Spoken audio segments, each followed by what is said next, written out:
اس کا مسافہ کو بڑھایا ہوا ہاتھ وہ بہت ہی خوبصورتی سے نظر انداز کر چکی تھی۔ اس کے اعصاب شدید تناؤ کا شکار تھے۔ پتہ نہیں یہ وضاحت اس نے کس کو دی تھی۔ وہ ایک جھٹکے سے آگے بڑھ گئی تھی۔ شالے کا اعتماد پاش پاش ہوا تھا۔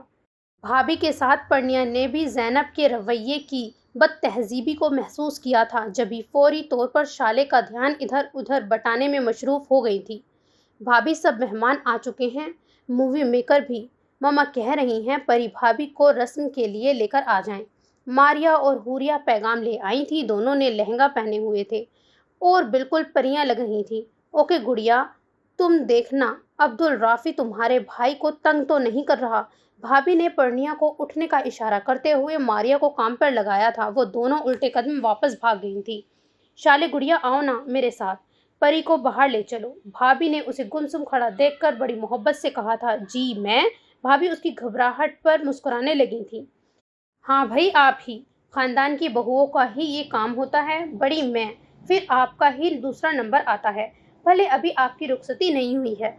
انہوں نے اسی شفقت سے اور خاصی محبت سے جواب دیا تھا تو شالے کو جھجک کر آگے بڑھی تھی۔ پھر وہ دونوں جس وقت پرنیا کو تھام کر باہر آئیں تو مووی کیمراز کی چکا چوند نے انہیں اپنے حصار میں لے لیا تھا۔ کتنی بے شمار توصیفی نگاہوں کا ایک لخت وہ مرکز بن گئی تھی۔ پرنیا کا شرارہ بار بار اس کے پیروں میں الجھتا تھا، جسے شالے نے ذرا سا جھک کر تھوڑا سا اوپر کو اٹھا دیا تھا۔ اسٹیج کے آگے مما موجود تھیں۔ انہوں نے باری باری تینوں بہوؤں کو گلے لگا کر پیار کیا اور دعاؤں سے نوازا تھا۔ پرنیا کو انہوں نے خصوصی اہمیت سے نوازا اور کتنی دیر تک خود سے الگ نہیں کیا۔ اب کیسی طبیعت ہے بیٹا؟ پرنیا سے جواب میں کچھ نہیں بولا گیا، بس سر کو اثبات میں ہلانے پر اکتفا کیا تھا۔ اسے یقین تھا اگر وہ بولی تو آنکھوں سے آنسو روک نہیں پائے گی۔ ماشاء اللہ اتنی پیاری لگ رہی ہو، خدا نظر بد سے بچائے۔ انہوں نے پھر ساتھ لگا کر اس کا ماتھا چوما تھا، پھر بھابھی کو اسے اوپر لے جانے کا اشارہ کیا تھا۔ اس کے بعد رسم کی ادائیگی ہونے لگی تھی۔ تب خفا خفا سا معاذ بھاگا ہوا آیا تھا۔ میرے بغیر آپ نے آخر رسم شروع کیسے کر دی؟ پرنیا کے مقابل بیٹھتے ہوئے اس نے بے حد کڑے انداز میں استفسار کیا تھا۔ اس لیے کہ یہ رسم آپ کے بغیر بھی ہو سکتی تھی، بڑی آسانی سے۔ بھابھی کے انداز میں شرارت تھی۔ وہ بہت نفاست سے پرنیا کو اپٹن لگا کر شگن کی مٹھائی کھلا رہی تھیں۔ میرے بغیر ان کا کوئی کام نہیں ہو سکتا، یہ بات آپ ہمیشہ کے لیے نوٹ کر لیں، اوکے؟ وہ کہاں کم تھا، نخوت سے بولا تھا۔ بھابھی جواب میں ہنستے ہوئے اٹھ گئی تھی۔ چلو شالے اب تم رسم کرو، پھر نوریہ کی باری آئے گی۔ بدتمیز صبح سے غائب ہے، ابھی ایک جھلک دکھائی ہے، کان کھینچ کر لاتی ہوں میں اس کے۔